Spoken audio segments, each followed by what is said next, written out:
अस्सलाम वालेकुम दोस्तों। कल दो जो अहम वीडियोस चल रही हैं, एक शफ़क़त महमूद साहब की है और दूसरी वीसी यूएचएस की है। उस पर एनालिसिस करना चाहता हूँ क्योंकि बहुत सारे स्टूडेंट्स वेट कर रहे होते हैं कि इन चीज़ों का एनालिसिस किया जाए। सबसे पहले हम बात कर लेते हैं वीसी यूएचएस वाली बात की कि अक्टूबर का कहा उसने। हम तो ये बात पिछले 1.5-2 महीने से कह रहे हैं, अक्टूबर अक्टूबर कह रहा हूँ। उसके बाद उन्होंने ये कहा कि हमने बात की है शफ़क़त महमूद साहब से रिपीटर्स के हवाले से। मेडिकल के रिपीटर्स जो कि तादाद में थाउजेंड्स में होते हैं, यूएचएस का इशारा मीनिंगफुल लग रहा है। यूएचएस ने ऐसे फजूल में बात नहीं की। यूएचएस की बातों को अब सीरियस लेना चाहिए। किस सेंस में?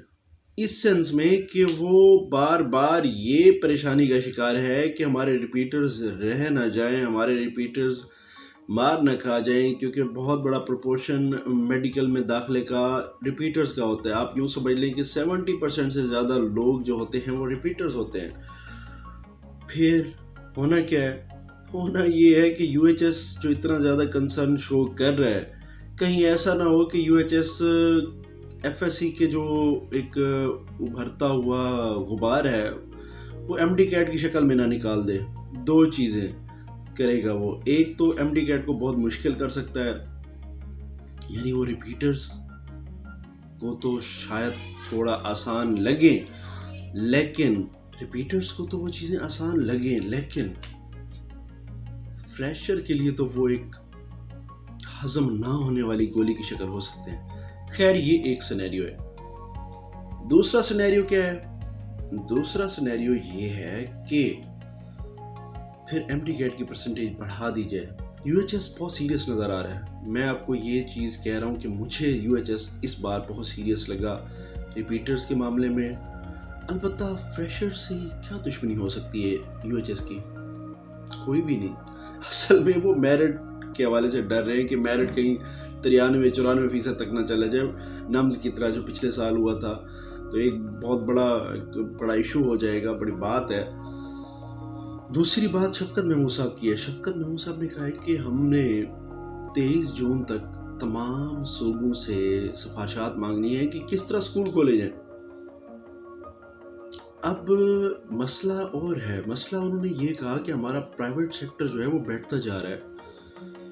प्राइवेट सेक्टर में पेरेंट्स फीस नहीं दे रहे। अब जाहिर है 1 महीने की दे सकते हैं, 2 महीने की दे सकते हैं। अब तीसरा, चौथा, पांचवा, छठा महीना वो घर बिठा के बच्चों को फीस कैसे देंगे? फिर हुआ क्या? होना ये है कि शायद अब जब हम पहले सोच रहे थे अक्टूबर में एसओपीज के साथ स्कूल खोले जाए, शायद सितंबर में एसओपीज के साथ स्कूल खोलने की बात बहुत सीरियस अंदाज में हो सकती है। तो आप लोग क्यों डरें? बात तो वही है ना। हमने तो ये पहले भी कहा है कि स्पेशल एग्ज़ाम सितंबर से पहले नहीं हो सकता, अगस्त में नहीं हो सकता। किसी भी तरह के एसओपीज इसे अगस्त में कराने से आ रही हैं। लिहाजा स्कूल ओपनिंग की ये न्यूज़ बच्चों के लिए तो अच्छी हो सकती है क्योंकि घर में बोर हो रहे हैं, पेरेंट्स के लिए भी अच्छी हो सकती है, लेकिन आप लोगों का इससे कोई ज़्यादा कंसर्न है नहीं। जो टीचर्स हैं प्राइवेट सेक्टर के, उनके लिए मैं बात करना चाहता हूँ क्योंकि बहुत सारे कमेंट्स आए कि टीचर्स को सैलरी नहीं मिल रही। खुदारा आप प्राइवेट ओनर्स, खुदारा बहुत कमाई है आपने। ये सिर्फ और सिर्फ जो एजुकेशन का बिज़नेस है, विन विन बिज़नेस है। तो ये 3-4 महीने आप टीचर्स को सैलरी दे दें, उनको जलील ना करें। आपने 4-4 महीनों से अक्सर स्कूल ओनर्स ने उनको सैलरी नहीं दी। उन्होंने भी घर चलाना है, पूरी ज़िंदगी उन्होंने आपको सर्व किया। अब अगर उनको ज़रूरत है तो आप उनमें रुकावट ना बने, उनको दें, उनको पैसे दें, उनको सैलरी दें, उनके बच्चों के लिए दें, और ताकि वो फिर जब स्कूल ओपन हो आपके लिए डेडिकेशन के साथ काम करें, मेहनत लगन के साथ काम करें और आपका स्कूल ज़्यादा तरक्की करे। अल्लाह हाफिज़।